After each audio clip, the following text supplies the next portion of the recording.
2:47 local time. High above the dark skies of the Middle East, four stealth bombers move silently through the night. Their triangular silhouettes cut through the clouds, nearly invisible to radar, their engines humming quietly as they cross into hostile airspace. These are B-2 Spirit stealth bombers. Call signs Pro 41 through Pro 44. Their mission tonight is simple on paper, but brutally complex in execution. Destroy a network of underground ballistic missile storage sites hidden deep inside Iran's mountains. These facilities were built to survive almost anything. Carved directly into rock, reinforced with layers of concrete and steel, and protected by air defenses and fighter aircraft. Iranian planners believed these caves were untouchable. But stealth changes the rules of war. Inside the cockpit of each bomber, the pilots sit in near darkness. The only light comes from glowing green displays showing navigation routes, wind calculations, and target coordinates. Every second the system updates the map that guides the aircraft toward its release point. Bombing a tunnel entrance from 42,000 feet is not guesswork. It's geometry.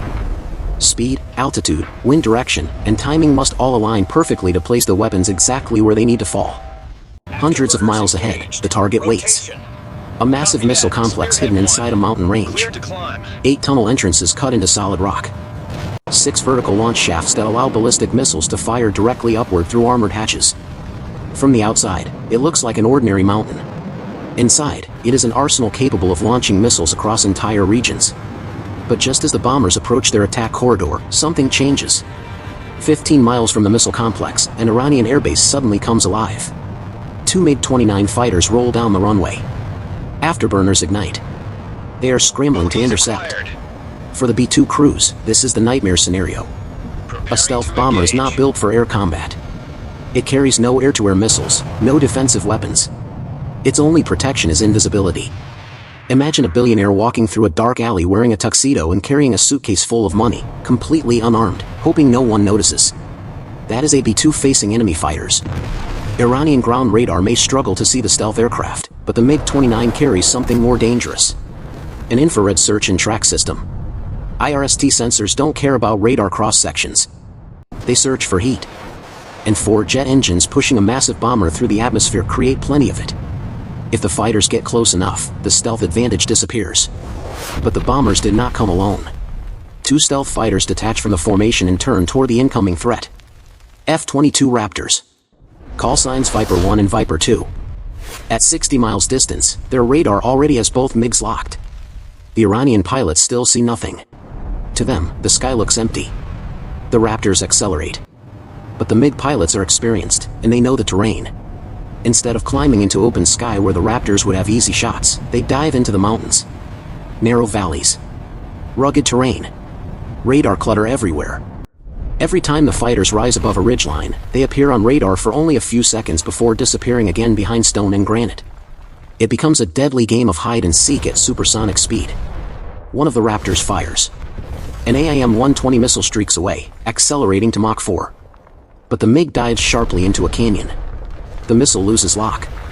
Moments later it slams into the mountainside instead of its target.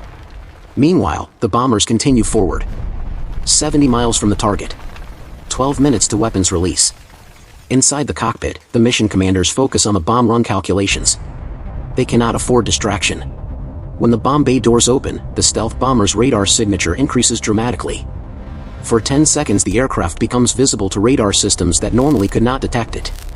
Those 10 seconds are the most dangerous part of the mission. If an enemy radar happens to be looking at exactly the right place, the bomber becomes a target. Finally, the moment arrives. Bomb bay doors open. Inside the aircraft, rotary launchers begin to spin. Heavy bunker buster bombs drop into the darkness below. Each weapon weighs 2,000 pounds. Each one guided by GPS and capable of punching through reinforced concrete before detonating. They fall silently through the night sky. Seconds later the mountain explodes. Tunnel entrances collapse inward as tons of rock and debris cascade down the slopes. The missile complex disappears beneath its own mountain. Mission accomplished. But the operation is not over yet. Another bomber approaches a second target near Isfahan. This time the danger comes from the ground. A mobile air defense radar activates inside the mountains. The radar locks onto the stealth bomber. Electronic warfare aircraft immediately respond. Powerful jamming signals flood the radar frequency, turning the tracking screen into noise. At the same moment, an anti-radiation missile launches toward the radar site. The missile travels at 4 times the speed of sound. Even if the radar shuts down, the weapon remembers where the signal came from. Seconds later, the radar station disappears in a violent explosion. With the air defenses destroyed, the bomber continues toward its release point. 16 bunker-buster bombs fall toward 2 separate cave complexes. Again, the mountains collapse inward. Entrances sealed. Facilities destroyed. But one final target remains. A missile cave that is actively firing ballistic missiles. Every few minutes, another launch arcs into the sky toward coalition bases across the region. The crew studies the firing pattern. Missile launches follow a predictable rhythm. 4 minutes to reload. 8 minutes between launches. The mission commander decides to use that timing against them. He schedules the bombs to strike precisely between launch cycles when the chambers are empty. At the exact moment the bomb bay opens, the first pair of weapons drops directly into the launch aperture. They penetrate deep into the chamber before detonating. The loading system is crushed. The launch rails buckle. The remaining bombs collapse the tunnels and entrances. Moments later, the radar controllers monitoring the region notice something strange. The missile launches stop. The cave that had been firing ballistic missiles minutes earlier goes completely silent. High above the clouds, the stealth bombers turn west and begin the long flight home. Behind them, deep inside the mountains, entire missile arsenals have just disappeared beneath rock and debris. The sky returns to silence. And somewhere far below, 2 MiG pilots continue searching for targets that were never there.